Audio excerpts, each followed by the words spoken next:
Vaya por favor en su Biblia a la Epístola de Romanos. En nuestro último programa comencé hablando del capítulo 9 y en este texto encontramos a propósito la plataforma perfecta para cualquier político que se quiere lanzar a una candidatura. Quizás los políticos tendrían que fijarse en estos versículos para hacer sus próximos discursos. Fíjese lo que dice Romanos capítulo 9, versículo 1. Verdad digo en Cristo, no miento. ¿No le parece una gran frase? Pero continuemos. Verdad digo en Cristo, no miento, y mi conciencia me da testimonio en el Espíritu Santo. En otras palabras, les digo la verdad, no miento, y el Espíritu de Dios me es testigo. ¿No sería espectacular que la gente nos conociera por esto? De hecho, esto no solo es bueno para un político, es bueno para cualquier predicador. El mundo está lleno de predicadores engañosos que tratan de sacarle el dinero a la gente. Este versículo es bueno para políticos, predicadores y para cada ciudadano normal, especialmente creyentes, especialmente la iglesia. Como creyentes, debemos ser personas que no solo sigan la verdad, sino que digan la verdad. Jeremías habló acerca de la corrupción religiosa de su época, al decir en el capítulo 8, versículo 8, ciertamente la ha cambiado en mentira la pluma mentirosa de los escribas. Ezequiel también advirtió acerca de los profetas mentirosos con sus visiones falsas y profecías engañosas. En el capítulo 13, versículo 3, él dijo lo siguiente: «Ay de los profetas insensatos que andan en pos de su propio espíritu y nada han visto». Pablo estaba tan preocupado de que lo asociaran con profetas engañosos, visionarios falsos y escribas corruptos, que dijo, no miento. Esta no fue la primera vez que Pablo declara algo así. Él también escribió en 2 Corintios 11:31, el Dios y Padre de nuestro Señor Jesucristo, quien es bendito por los siglos, sabe que no miento. Gálatas 1:20 dijo, en esto que os escribo, he aquí delante de Dios que no miento. En 1 Timoteo 2:7, a su estudiante de predicación le dijo, para esto yo fui constituido predicador y apóstol, digo verdad en Cristo, no miento. Cuando Pablo comenzó a escribir este pasaje en Romanos capítulo 9, él estaba convencido de que la gente pensaría que estaba mintiendo, que declara así entonces su honestidad en más de una ocasión. Él llama a su defensa al Señor Jesús, su propia conciencia y al Espíritu Santo. Tal como vimos antes, la nación de Israel tendría problemas para creerle a Pablo mientras él continúa en el versículo 2, compartiendo su carga. Él dice que estaría dispuesto a ser maldito, anatema de Cristo, o sea, experimentar la condenación eterna si tan solo sus compatriotas, la nación de Israel, siguiera a Jesucristo su verdadero Mesías. Lo que sigue de parte de Pablo es una exhortación a los judíos a que reconozcan su posición única y la bendición de Dios. Los judíos estarían pensando si Pablo creía que habían sido abandonados por Dios, de que Dios ya no mantendría su pacto con ellos en cuanto a la ciudad y el trono del reino. Entonces, en el próximo versículo, versículo 4, Pablo pone en la mesa la identidad e historia de Israel y luego les recuerda que Dios los ama y tiene un plan especial para ellos. Uno podría decir que la nación de Israel nació como en cuna de oro, por decirlo así, o que nació con grandes privilegios y ventajas. Pablo da una lista específica de 8 cosas que muestran cuánto ha sido bendecido por Dios todo el pueblo de Israel. Se trata de 8 privilegios maravillosos que pertenecían a Israel. La verdad que no sabía si cubrir todo esto en 8 mensajes distintos, porque aquí tenemos 8 joyas llenas de verdades. También pensé en cubrirlo en un sermón con 8 puntos y opté por esta última opción. En realidad, voy a darles 2 puntos principales, ya que los demás puntos caen bajo estos. En los puntos principales, Pablo da, primero, un resumen irrefutable de las bendiciones divinas de Israel. Esto no puede discutirse, nadie puede negar cuán verdadero es este resumen, sea judío o gentil. Este es un resumen irrefutable de las bendiciones divinas de Israel. Y en segundo lugar, una declaración irrefutable de la deidad de Cristo. Entonces, Vamos adelante. Pablo escribe una de las declaraciones más fuertes de toda la Biblia en cuanto a la deidad de Cristo en este pasaje. Vamos, punto número 1, un resumen irrefutable de las bendiciones divinas de Israel. Comencemos con el resumen de aquellas bendiciones tan grandes y divinas dadas a Israel. La primera bendición, Israel tiene una posición especial con Dios. Fíjese en los versículos 3 y 4. Porque deseara yo mismo ser anatema, separado de Cristo por amor a mis hermanos, los que son mis parientes según la carne, que son israelitas, de los cuales son la adopción. Esta es la única vez que Pablo se refiere a la adopción de Israel. De hecho, esta es la única vez en todo el Nuevo Testamento que los israelitas son descritos como hijos adoptados de Dios. Sin embargo, en el Antiguo Testamento hay varios versículos que se refieren a Israel como una nación que es hija de Dios. Por ejemplo, Éxodo 4:22, Dios le dijo a Moisés, y dirás a Faraón, Jehová ha dicho así, Israel es mi hijo, mi primogénito. En Oseas 11:1, el Señor dice, cuando Israel era muchacho, yo lo amé, y de Egipto llamé a mi hijo. Pablo simplemente está afirmando que la nación de Israel sigue siendo la nación escogida por Dios. Ahora, no me malinterprete. La salvación siempre es individual. Una persona no puede salvarse por fe de otras personas. Entonces, el hecho de que uno sea israelita no significa que tenga una relación personal salvadora con Dios. Pablo no está hablando en el sentido de la elección nacional, que Dios llamó de manera soberana, bendijo, hizo un pacto y protegió a esta nación por sus propósitos redentivos. Pero también la segunda bendición es que Israel ha experimentado la presencia de Dios de manera especial. Pablo continúa en el versículo 4 diciendo que Israel ha recibido la gloria. Pablo se está refiriendo a la gloria de Dios en el griego doxa. Esta palabra, sin dudas alguna, en este contexto se refiere al símbolo visible de la presencia de Dios. Por ejemplo, apareció por primera vez en el Éxodo en Egipto, cuando se manifestó como una gran nube separando a la nación que huía de sus enemigos. También la nube que los guió por años en su peregrinar, protegiéndolos del sol durante el día y transformándose en una columna de fuego en la noche, dando así luz y calor. Más adelante, la gloria de Dios descendió en el monte Sinaí junto a unos truenos y rayos, mientras la ley era dada a Moisés. Luego, llenó el tabernáculo y reposó en el arca del pacto. Después, pasó a hacer una luz intensa en el propiciatorio entre las alas de los querubines.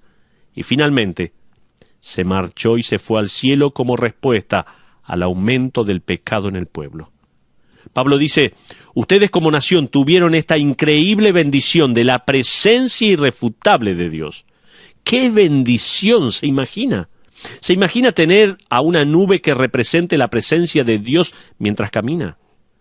Si no sabe para dónde ir y la nube va hacia la izquierda, sabe que tiene que doblar a la izquierda. Si no sabe a qué universidad debe ir, la nube también lo guiará a la universidad correcta. Si no sabe qué casa comprar, la nube se mete por la ventana en cierto departamento y usted ya sabe dónde debe hacer el negocio. Nunca tiene que preguntarse a dónde estará Dios. Solo puede señalar la nube. ¡Qué bendición que experimentó la nación de Israel! Al fracasar en andar por fe, Dios les permitió en su gracia caminar por vista. La tercera bendición es que Israel tiene los pactos con Dios. Pablo continúa en el versículo 4 diciendo que Israel tiene el pacto. Dios hizo pactos o acuerdos. Esto era lo que Dios esperaba de su pueblo y lo que el pueblo de Dios podía esperar de él. Durante la vida de Moisés estaba el pacto de la ley. Durante la vida y reinado de David, el pacto de un reino y un trono eterno. Esta bendición se podría expresar de la siguiente manera. Israel ha recibido las promesas de Dios. Pablo deja entrever que Dios no ha abandonado su pacto con Israel. Si bien por un tiempo, Israel como nación ha sido puesta de lado mientras Cristo cumple un nuevo pacto con su Iglesia universal. Sin embargo, estos pactos o promesas que lidian específicamente con Israel, por ejemplo, el reino venidero, el trono venidero, la promesa de una nueva Jerusalén y un trono de David restaurado, son promesas que Dios piensa mantener. Pero sigamos avanzando. Estamos dando bendiciones que Israel estuvo disfrutando y permanece disfrutando. Israel tiene una posición especial con Dios en primer lugar, dijimos. En segundo lugar, Israel ha experimentado la presencia de Dios de manera especial. En tercer lugar, dijimos, Israel tiene los pactos de Dios. Y en cuarto lugar, la bendición número 4 es que Israel recibió la ley. Pablo menciona en el versículo 4 que Israel recibió la promulgación de la ley. Pablo ya había escrito en Romanos capítulo 3, versículo 2b, que la ventaja de ser judío era el simple hecho de que a la nación de los judíos había sido confiada la palabra de Dios. Entonces, la nación de Israel tiene una posición con Dios, ha experimentado la presencia de Dios, recibió las promesas de Dios y era responsable en recibir las palabras de Dios para propagar el carácter de Dios. Israel fracasó en propagar el carácter de Dios. Ellos se quedaron con la ley, se quedaron con el mensaje de Dios, lo consideraron como un tesoro para ellos mismos. Era solo de ellos y para ellos. Fracasaron en ser de bendición a las demás naciones del mundo. La razón de esto fue primeramente porque no vieron al Salvador, quien había sido identificado claramente en las palabras de Dios. Sin embargo, qué bendición tuvieron de haber sido escogidos para ser los recipientes de las mismísimas palabras de Dios. La quinta bendición. Sigamos adelante. Israel recibió los principios para acercarse a Dios. Pablo agrega en el versículo 4 que ellos recibieron el culto. El culto se refiere al sistema completo de adoración en el templo, con sus sacrificios, sacerdotes, ceremonias y principios de expiación que claramente indicaban hacia el sacrificio final de expiación del sumo sacerdote, el Señor Jesucristo mismo. Ellos tuvieron esta bendición también. La sexta bendición es que la nación de Israel recibió verdades proféticas de parte de Dios. Pablo, al final del versículo 4, dice, y las promesas. Pedro predicó acerca del Mesías prometido. Él decía las profecías que se hicieron realidad. Pablo también predicó acerca de la promesa hecha a los padres. Estas son declaraciones proféticas acerca del Mesías venidero. Israel recibió estas profecías, y mientras estaba ocurriendo y después de que ocurrieron, hasta el día de hoy, la nación rehúsa ver que estas profecías desembocan con total precisión en la persona de Jesucristo. Permítame darle una lista de estas profecías.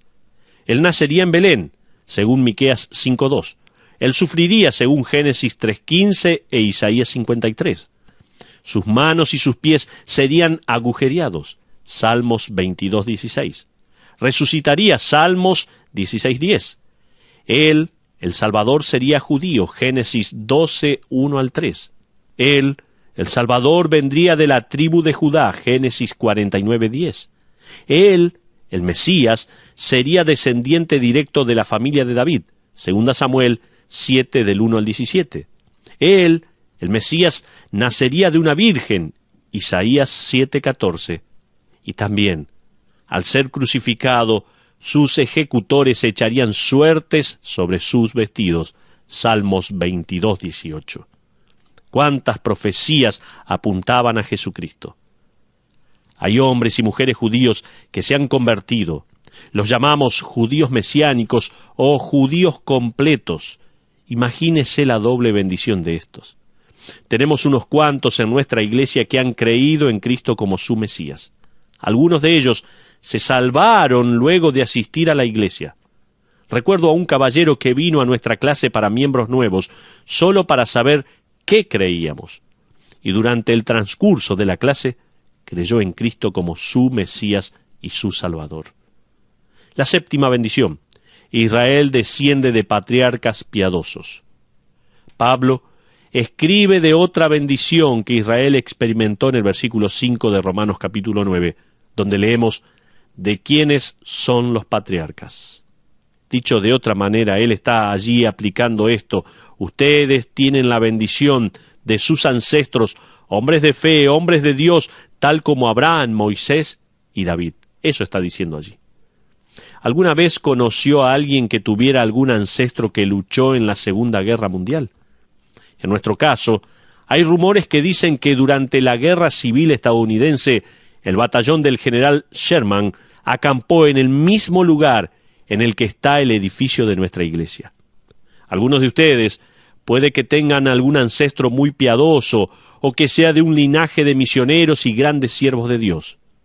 Mi papá me contó en una ocasión que mi hermano mayor, que también es pastor, y yo somos la 8ª generación de pastores o misioneros en la familia. 8 generaciones seguidas. Y ahora nuestros hijos se están preparando para el ministerio y piensan ir a estudiar la Biblia en el próximo semestre. Ellos saben que van a ser la 9ª generación. Ahora, si ellos deciden hacer algo diferente, no hay ningún problema. Nosotros no queremos que tengan ninguna presión. Quizás usted esté comenzando esa herencia piadosa. Quizás usted sea la 1ª generación en seguir a Cristo. Francamente, me parece que eso entusiasma más que ser la 8ª generación. Pablo le dice a Israel: ustedes pueden hablar de sus ancestros, están relacionados con personas que han demostrado muchísima fe en Dios. Lo interesante acá es que no fue de mucho beneficio para las generaciones siguientes. Pablo ahora pasa al clímax de las bendiciones de Israel como nación.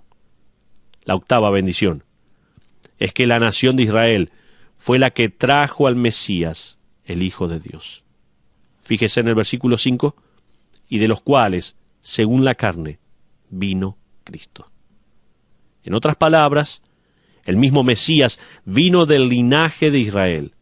El Hijo de Dios, el Cristo, el ungido de Dios, tiene sangre judía fluyendo por sus venas. Fue por medio de Israel que el Redentor prometido vendría, quien resulta ser el Hijo de Dios. Este es el premio máximo. Jesús, el Dios hombre, es judío. El Mesías vino de la familia de Israel. Usted puede hablar de Moisés y de Abraham y de su abuelo y su tatarabuelo y de la 8ª y 9ª generación, pero la nación de Israel fue parte del nacimiento del Mesías prometido, el Hijo de Dios. Ahora, ¿sabe lo que hace Pablo a esta altura? Comienza a celebrar. Comienza a ser elocuente en cuanto al Mesías. En otras palabras, olvídese de la nación por un momento. No hay nada para entusiasmarse tanto con nuestras ventajas y bendiciones. Hablemos de Jesucristo. Pablo hace una pausa y comienza a adorar. Es como si hubiera escuchado hablar del amor de su vida y no puede dejar de hablar de su Salvador. Al hacer esto, Pablo dice algo muy impactante. Este es el segundo punto principal que Pablo hace en esta oportunidad. Y es una declaración irrefutable de la deidad de Cristo. Pablo escribe en el versículo 5b de Romanos 9, y de los cuales, según la carne, vino Cristo, el cual es Dios sobre todas las cosas, bendito por los siglos. Amén. Hay varias discusiones en cuanto a este texto. Un comentarista dijo que la interpretación de Romanos 9:5 se ha discutido probablemente más que cualquier otro versículo del Nuevo Testamento. Parte de la razón de esto es el hecho de que los manuscritos griegos más antiguos no tenían toda la puntuación. Como resultado, algunos traductores liberales pusieron un punto después de la palabra cosas, de manera que la última parte del versículo pasa a ser una simple doxología. Sin embargo, es interesante ver que sin excepciones en la Escritura, tanto en el hebreo como en el griego, la doxología siempre pone la palabra bendito antes del nombre de Dios. Pero en este versículo, Pablo hace algo que no encontramos en otros textos de la Escritura y revierte esa forma escribiendo Dios bendito, indicando así, sin dudas, que Cristo es igual a Dios. Fíjese en el versículo 5 y subraye las palabras, subraye la palabra Dios y hágale una flecha hacia el antecedente que incluye las palabras el cual es. Y haga una flecha al antecedente que es la palabra Cristo. Pablo está diciendo claramente Cristo, que es Dios. Ahora, generalmente en el Nuevo Testamento el nombre de Dios o Teos se reserva como referencia a Dios el Padre, Jesús como Dios el Hijo y Espíritu Santo como Dios Espíritu. Los escritores de la Escritura entendieron la existencia de la Trinidad y generalmente los distinguían de alguna manera bajo la influencia del Espíritu Santo. Entonces, cuando no los distinguían, lo hacían con una intención de demostrar su deidad. Por ende, Jesucristo no era un Dios adicional, sino Dios mismo, el Dios encarnado. En otras palabras, Cristo es Dios bendito por los siglos. Pablo no está de acuerdo con el testimonio de la Escritura tal como dice Juan 1:1. En el principio era el Verbo, y el Verbo era con Dios, y el Verbo era Dios. ¿No está de acuerdo con Tomás, que confesó su fe cuando le dijo al Señor resucitado en Juan 20:28, Señor mío y Dios mío? ¿No desafió Pablo a los ancianos de Éfeso en Hechos 20:28 a apacentar la iglesia del Señor, la cual él ganó por su sangre? ¿No le escribió Pablo a Tito en el capítulo 2, versículo 13, diciendo, aguardando la esperanza bienaventurada y la manifestación gloriosa de nuestro gran Dios y Salvador Jesucristo? En el momento de adoración y alabanza de Pablo a Cristo, en Romanos 9:5, encontramos una de las declaraciones más claras e irrefutables en cuanto a la deidad de Cristo. Cristo, que es Dios, sea bendito por los siglos. Amén. Permítame concluir el estudio de hoy con dos observaciones. En primer lugar, es posible tener privilegios de Dios y no ser un hijo de Dios. Tengamos cuidado con esto. Israel, por decirlo así, nació en cuna de oro. Ellos fueron increíblemente privilegiados con la presencia y promesa de Dios. Pero a pesar de su posición, de sus promesas, de la profecía, de los principios, de los patriarcas, a pesar del Redentor prometido, siendo uno de ellos rechazaron al Salvador. Israel rechazó la cuna de oro, la ventaja de Dios para ellos. No les sirvió de nada. En segundo lugar, es posible experimentar los privilegios de Dios y aún así no poseer la persona de Dios. Pregúntese lo siguiente: ¿qué me ha dado Dios? ¿Qué cuna de oro me ha dado Dios a mí? Sea usted judío o gentil, todos recibimos beneficios irrefutables. Por ejemplo, tenemos comida y ropa, tenemos bebida. Es muy probable que cada uno de los que estamos escuchando tengamos una propia Biblia. Hemos escuchado las promesas de Dios, hemos leído y escuchado las profecías del Redentor. Todos en alguna manera tenemos ciertos privilegios. Sin embargo, ¿qué ha hecho usted con ellos? ¿Los ha rechazado al igual que la nación de Israel? ¿Ha ignorado la bendición de Dios y rechazado al Salvador? ¿Qué ha hecho con Cristo, que es Dios por los siglos? ¿Alguna vez escuchó esa frase que dice, intente con Cristo o pruebe a Cristo? Amigos, esto no es así. Jesús no es un suéter que uno se pone cuando hace frío y luego se lo saca cuando hace calor. Jesús no es una receta para que usted pruebe y vea si le gusta más que otros sabores espirituales. Jesús no es algún experimento espiritual que usted pueda ver si funciona y haga mejorar su vida. Jesús no es alguien que lo va a mantener lejos de los problemas. No es alguien que pueda aprobar ahora para acallar su conciencia culpable. No es algo que uno agrega a su bolsa de creencias religiosas. Él no comparte espacio con nadie. Él no comparte su gloria absolutamente con nadie.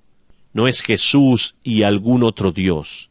es Jesús, que es Dios bendito por los siglos. Amén. No es Jesús y algún otro camino. Es Jesús, que es el único camino. Dios bendito por los siglos. Amén. Uno no lo prueba, sino que confía en Él. Un escritor dijo lo siguiente: el mensaje de nuestro Señor era Él mismo. Él no vino solo a predicar el Evangelio. Él mismo es el Evangelio. Él no vino solo para dar pan. Él dijo, yo soy el pan. Él no vino solo a dar luz. Él dijo, yo soy la luz del mundo. Él no vino a señalar el camino. Él dijo, yo soy el camino, la verdad y la vida. Nadie viene al Padre sino por mí. Jesucristo es Dios por sobre todas las cosas, quien es bendito por los siglos. ¿Me permite preguntarle algo? Esa cuna de oro, esa bendición o ventaja, la bondad de Dios y su gracia, ¿lo ha traído a Jesucristo? ¿O usted rehúsa creer y agradecerle, rehúsa entregarle su corazón y reconocerlo? Quizás usted sea un creyente, o sea que tiene más bendiciones eternas de Dios. Quizás usted no está valorando lo que tiene. Quizás usted demanda que Dios le dé algo más, o tal vez se esté alejando de Él ya que no está recibiendo lo que usted quiere. ¿Va a alabarle? Al igual que Pablo en Romanos 9:5, y reconocer al Dios soberano, el Señor Jesucristo, que es Dios por los siglos de los siglos, por sobre todas las cosas. Incluso si su corazón está con una carga, va a confiar en Él, que es sobre todas las cosas, y agradecerle tanto por lo que Él ha hecho y ha dado como lo que Él le ha de dar. Este tipo de confianza va a guiarlo a proclamar este tipo de declaraciones, sea por medio de un clamor de gozo o por medio de lágrimas de tristeza. Mi Señor Jesucristo está por sobre todas las cosas. Él es Dios, bendito por los siglos de los siglos. Amén.